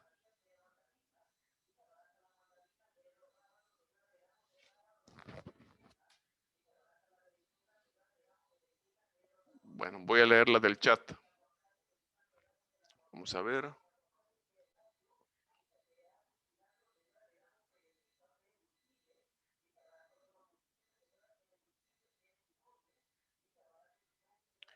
Bueno, Camilo formula la siguiente pregunta. No sé si forma parte de la exposición del proyecto de ley cómo se supera la dificultad de que varios de los delitos para los que se reconoce la responsabilidad jurídica de la persona jurídica sean de acción privada. El proyecto no indica, ese es un problema del proyecto. El artículo 3, si no me equivoco, lo pueden leer. Esto es, y por eso les digo, las preguntas permiten enriquecer otros temas. En los temas de catálogo de delito de personas jurídicas tenemos dos sistemas, el de números clausus y tenemos el de cláusula abierta, con el que yo no estoy de acuerdo. Francia lo tiene. Usted prácticamente puede responder por cualquier delito. Aquí en El Salvador se ha dejado con cláusula abierta y con una especie de cláusula de cierre siempre que le sea atribuible. Conociendo la realidad del país, aquí con cualquier interpretación vamos a ver imputaciones por personas jurídicas por acoso sexual. que no estoy diciendo que no deba sancionarse, las empresas deben tener políticas contra el acoso sexual. De hecho, otra forma de autorregulación, el artículo 21 de la ley en su inciso segundo y tercero, creo que viene de 2019 con las reformas, insta a las universidades a adoptar políticas contra el acoso sexual. Eso es un ejemplo de autorregulación, no de compliance. Pero para contestar la pregunta de Camilo, en realidad, que sea de acción privada o acción pública, no genera ningún problema como tal. Yo los problemas los veo con esa cláusula abierta de que cualquier delito se puede atribuir a las personas jurídicas. Y aquí es donde tiene relevancia la distinción entre derecho penal de empresa y derecho penal en la empresa. Podría optarse por una solución intermedia, que es obviamente adoptar el catálogo de delitos de las obligaciones y recomendaciones internacionales, lavado de dinero, corrupción, cohechos y eso. Eso y algunos delitos que con un criterio de criminología corporativa, por su forma comisiva, como los de delitos ambientales. Debería ser un catálogo cerrado, dejándolo abierto a temas así o que sean atribuibles a personas jurídicas, obviamente por la dinámica de las conductas. Pero como se ha dejado, no me parece así sano como tal por el tema de la inseguridad jurídica y por cómo funciona en el país el sistema de justicia penal. Puede ser una cacería de personas jurídicas solo de decir, bueno, con esa cláusula, que le sea atribuible, pero si hacemos esto, hasta un delito de amenaza le van a querer atribuir a una persona jurídica. Es decir, aquí lo ideal es seguir los parámetros de las recomendaciones y obligaciones internacionales y criterios de criminología corporativa. Es decir, que le sean atribuibles por la naturaleza, como los delitos contra el medio ambiente, que no es por bien jurídico, que son parte del derecho penal económico de la empresa, sino por la dinámica comisiva empresarial. Entonces, eso podría ser una solución intermedia a mi juicio, pero tanto por la naturaleza de la acción, no, aunque el proyecto no dice nada de eso. Espero haber contestado tu pregunta, Camilo. De ahí, vamos a ver, ¿qué otra pregunta? Voy a contestar primero la del chat. Ok. Y luego vamos a dar, no conozco mucho del tema, pero he leído sobre la existencia de las normas ISO, sobre compliance, cómo la hizo y las hizo, qué tan relevantes son estas. Bien, Serafín hace una pregunta interesante. En materia de compliance, obviamente, aquí hay materia de compliance, tenemos que partir propiamente. Está el estándar ISO 19600 y el último que ha mencionado Serafín, que es el ISO 37301, que es el último, que es para sistemas de compliance.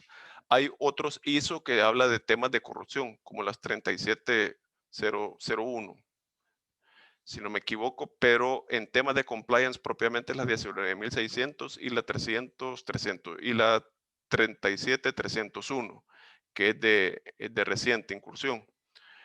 Son relevantes, Serafín, en el siguiente sentido, que obviamente pueden, hay que decirlo, y se recuerdan que al inicio, por eso les digo siempre que de las preguntas salen más cosas. Hablábamos de los tipos de regulaciones. En la heterorregulación y las autorregulaciones hay subclasificaciones. Hay heterorregulación técnica. La heterorregulación técnica viene dada por organismos con cierto consenso técnico, obviamente por procesos de calidad. Entonces la relevancia, Serafín, y de hecho el proyecto de ley te lo dice en el artículo 27, si no me equivoco, es decir, tenés que concatenar el 8 con el 27 para elaborar los programas de cumplimiento. El 27 te habla que van a considerar el estándar ISO para elaborar los programas de cumplimiento, es decir, son pautas interpretativas. Recordemos que esto es soft law, por regularidad jurídica, en principio no es vinculante, pero obviamente por consenso técnico, vos debes seguir los parámetros. Entonces, la relevancia de esto te van a orientar para la elaboración del programa de cumplimiento.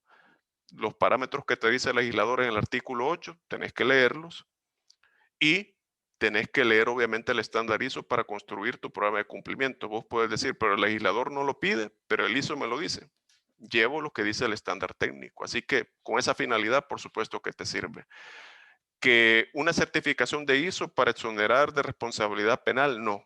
como elemento de juicio para valorar cultura corporativa, sin duda, con esa finalidad. Vamos a ver más preguntas. Ya vamos a responder las del audio. Vamos a ver, conozco, excelente presentación. Muchas gracias, Melissa. ¿Tiene la Fiscalía y la UIF la capacidad instalada para verificar los temas de lavado de dinero y financiamiento de terrorismo que regula la ley en tema de compliance, oficialidad de cumplimiento y todo lo que la ley de lavado menciona? Vamos a ver. ¿Tiene la Fiscalía y la UIF la capacidad instalada?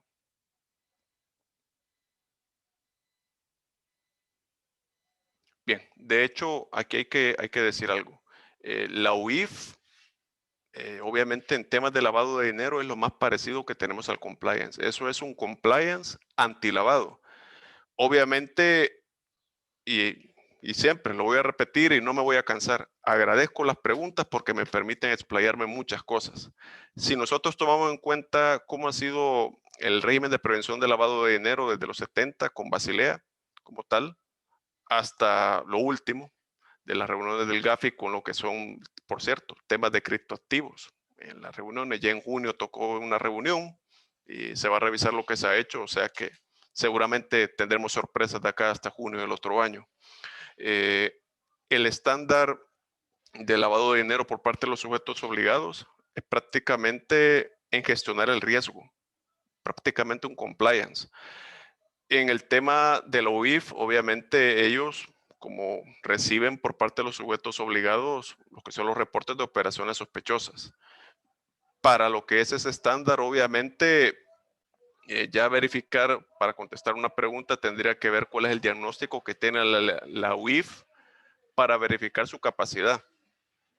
Tendría que tener más datos. Sería muy responsable de mi parte de decir, miren, la UIF tiene deficiencia de esto, pero en cuanto a ver si tiene infraestructura, en abstracto yo tendría que verificar en principio, bueno, los reportes. Primero es verificar los conocimientos que tiene esta gente, si está capacitada, que no dudo que lo estén. La gente de la UIF recibe buenas capacitaciones, fuera del país incluso. No dudo de que tengan personal formado, obviamente, para calificar estas operaciones. Y obviamente el tema de los sujetos obligados, en una conferencia con el profesor Isidoro Blanco Cordero se estaba discutiendo, obviamente, hacia dónde tiene que ir el régimen de prevención de lavado de dinero. Las críticas es que muchas veces las UIF se han quedado solo a recibir la información sin más. Sin más, y aquí obviamente para responder tu pregunta tendríamos que ver en función de cada operación o se hace un tratamiento, porque pensemos de esta forma. No es lo mismo en una operación de lavado de dinero, obviamente con los temas de una diligencia normal, lo de las medidas simplificadas o de una diligencia intensificada. Para responder eso tenemos que ver todos los bemoles de la operación, tenemos que ver también el tipo de sujeto, porque pensemos, yo voy a un banco, empleado público, acabado, entonces la diligencia de lo más normal, solo verificar, viene a una institución sin más. Pero viene un sujeto, una persona expuesta políticamente, obviamente ya la diligencia tiene que ir a otro nivel. Y si es exfuncionario, ver si sigue los parámetros de temporalidad que pide el estándar internacional, aunque sea exfuncionario. Obviamente, para decirte si está en condiciones, tendría que conocer un poco más del interior de la UIF. En cuanto a lo que se le ha tratado de dotar, de cumplir con el estándar internacional, de que ahora sí tiene funcional económica, con ese es un primer paso que se ha cumplido con las reformas en las que se adoptó ya El Salvador, pero ya de funcionamiento tendría que conocer más de interior de las capacidades, que yo no dudo que hay gente muy capaz en la UIF, de ver cómo está en temas de compliance. Si en temas de prevención de lavado de dinero están bien, eso es una cosa. Ahora hay que ver cómo está en temas de compliance y eso ya implicaría hacer una evaluación diagnóstica y de seguimiento para contestar de forma consciente a tu pregunta. Pero obviamente es un buen intento como tal, o es un primer ejercicio que nos debe servir para hacer compliance al resto de conductas. Pero en principio, obviamente, a la UIF, no solo es a la UIF en general, a nivel mundial, y de hecho lo que se está replanteando en los temas de prevención del lavado de dinero es en los temas de muchas veces solo recibir y verificar, si no tendrían que ser eh, más medidas. Así que tendría que conocer más datos como para dar una respuesta de forma consciente, pero por el momento solo podría decirte eso. Espero haber contestado en alguna medida. Elizabeth, ¿cómo medimos la eficacia de los programas de cumplimiento? La eficacia obviamente se mide, como repito, la primera idea no es obviamente riesgo cero. La única forma de riesgo cero es no hacer negocios.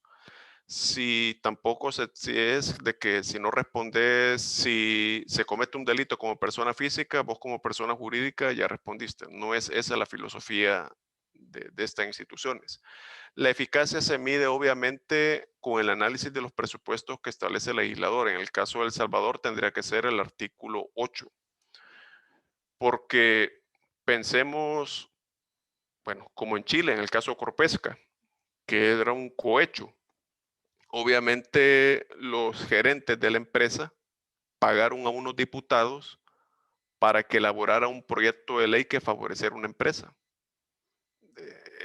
Y prácticamente la empresa no tenía control sobre esas cosas.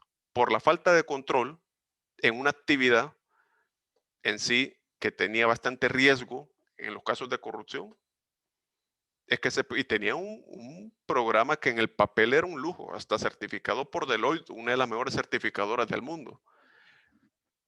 Y no tenía un control efectivo. Entonces, el control tenemos que medirlo por los parámetros que dice el legislador. La autorregulación regulada. Verificar si hay cumplimiento de eso como tal. Ese sería el parámetro fidedigno. Bueno, ahora sí las preguntas por micrófono.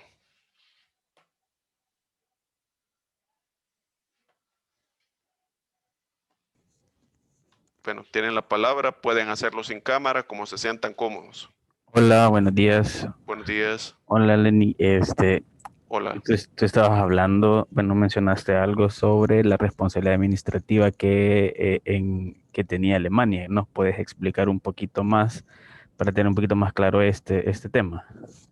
Sí, bien. Primero, decir, el estándar internacional no exige lo que es responsabilidad penal, administrativa o civil. Exige nada más que sean sanciones disuasorias, proporcionales y eficaces. Alemania tiene un buen régimen administrativo sancionador. Incluso Siemens, cuando fue sancionada por Estados Unidos y Alemania por los hechos de corrupción, el régimen penal estadounidense, las sanciones fueron leves a la par de las sanciones administrativas alemanas. Entonces Alemania prácticamente tiene un buen régimen administrativo sancionador y es reacia a la responsabilidad penal de las personas jurídicas. Aunque hay un sector de la doctrina que obviamente sí aboga por ella y ahorita de hecho se está discutiendo a nivel del Congreso alemán. Pero la opción de administrativa o penal, prácticamente hay que decir que en Alemania también el juez penal conoce las sanciones administrativas. Eso es otra cuestión que hay que decir. Pero en sí, lo de penal o administrativo, al margen del estándar internacional, viene condicionado también por situaciones, y esta pregunta me permite explicar otras cosas, porque muchas veces se dice lo penal genera más impacto que lo administrativo. Eso tal vez podría ser con las personas físicas, que la pena de prisión obviamente genera un impacto que una multa administrativa no tiene. En temas de personas jurídicas, eso de la disuasión, obviamente de la prisión no existe, obviamente. Entonces, no es necesario que si es penal es más lesivo como tal. Lo administrativo puede ser más eficaz que lo penal. Todo está en función de las sanciones. pero lo adoptara un régimen administrativo o sancionador que sea por la reputación, no hay estudios que indiquen que el tener penal pueda ser más perjudicial que lo administrativo. Seguramente eso habría que verlo en una cultura como la salvadoreña, no estaría en posición de responder. Pero lo que sí pueden ser opciones para decantarse por un régimen penal o administrativo, y hay que decirlo, Alemania tiene una planta judicial a nivel administrativo que es ágil, hay celeridad, las sanciones son eficaces, eh, porque las sanciones no es que la imponga un organismo como una superintendencia, sino el órgano judicial. En cambio, traer ese esquema a Latinoamérica con un régimen administrativo sancionador, que Perú tiene un régimen administrativo sancionador, pero con la práctica un régimen penal, igual que Italia, por supuesto. Entonces, son situaciones de infraestructura procesal. El Salvador no tendría una infraestructura procesal a nivel administrativo y obviamente a nivel penal ya hay una infraestructura montada que tiene que mejorarse sin duda, pero es la más preparada para afrontar esta problemática. Administrativo penales por razones de infraestructura, siempre que tenga sanciones administrativas eficaces, proporcionales y disuasivas, no hay problema cumplir el estándar. No sé si respondí tu pregunta, Aldo. Sí, bien agradecido con eso.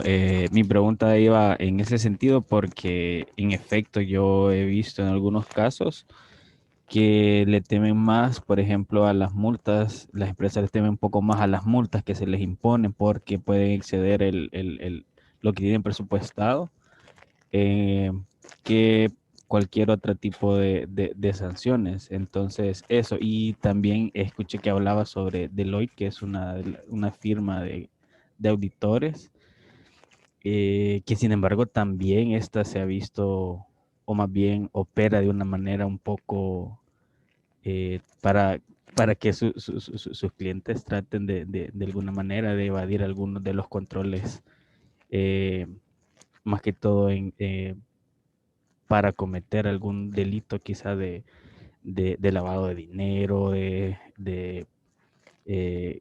constitución de offshores y todo eso. Entonces es súper, súper importante saber cómo estaría funcionando en el régimen administrativo aquí en El Salvador, para ver de qué manera se enfrenta a este fenómeno, ya con todo esto de Bitcoin que viene a empeorar un poco más las cosas. Sí, Pero solamente, gracias. sí, sí. No, y con régimen administrativo sancionador tampoco estaríamos, bueno, estaríamos hablando que tendría que ser jurisdiccional. Así que muy interesante tu pregunta y también gracias porque igual las que han hecho todos porque me han permitido explayarme en otros temas. ¿Más preguntas?